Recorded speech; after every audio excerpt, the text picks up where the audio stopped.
3 বছর পর নিজের হারানো মুকুট ফিরে পেলেন নৌবাহিনীর ইসমাইল হোসেন। জাতীয় অ্যাথলেটিক্সের 48তম আসরে 100 মিটার স্প্রিন্টে 10.61 সেকেন্ড টাইমিং করে সেরা হয়েছেন তিনি। সবশেষ 2021 সালে 44তম আসরে দেশের দ্রুততম মানব হয়েছিলেন ইসমাইল। সে সময় তার টাইমিং ছিল 10.55 সেকেন্ড। গত 3 আসরে সেরা হওয়া ইমরানুর রহমান এবার অংশ নেননি।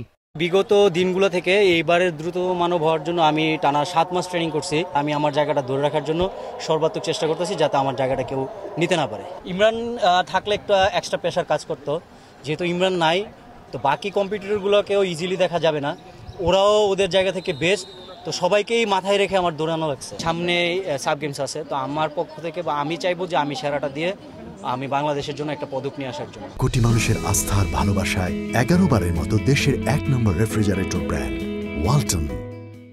মেয়েদের বিভাগে বরাবরের মতো নিজের রাজত্ব ধরে রেখেছেন নৌবাহিনীর শিরিন আক্তার। টানা 16 বার চ্যাম্পিয়ন হয়েছেন তিনি। শিরিন সময় নিয়েছেন 12.01 সেকেন্ড।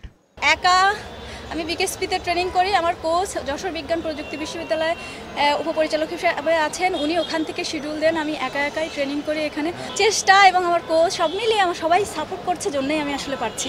দেশের হয়ে বিদেশের মাটিতে বিশেষ করে সাব গেমসে একটি স্বর্ণপদক আমি সবসময় বলি উপহার দিতে চাই বাংলাদেশকে। এর আগে জাতীয় স্টেডিয়ামে অ্যাথলেটিক্স চ্যাম্পিয়নশিপ 2025 উদ্বোধন করেন যুব ও ক্রীড়া উপদেষ্টা।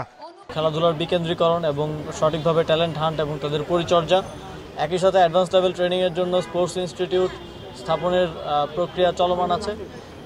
আমরা আশা করি সামনের দিনে এই অ্যাথলেটিক্সের যে খেলাগুলো আছে সবগুলো আরও প্রতিযোগিতাপূর্ণ, আরও কম্পিটিটিভ হবে এবং প্রতিনিয়তই নতুন নতুন খেলার উঠে আসবে এবং আন্তর্জাতিক অঙ্গনে দেশের জন্য গৌরব বয়ে আনবে।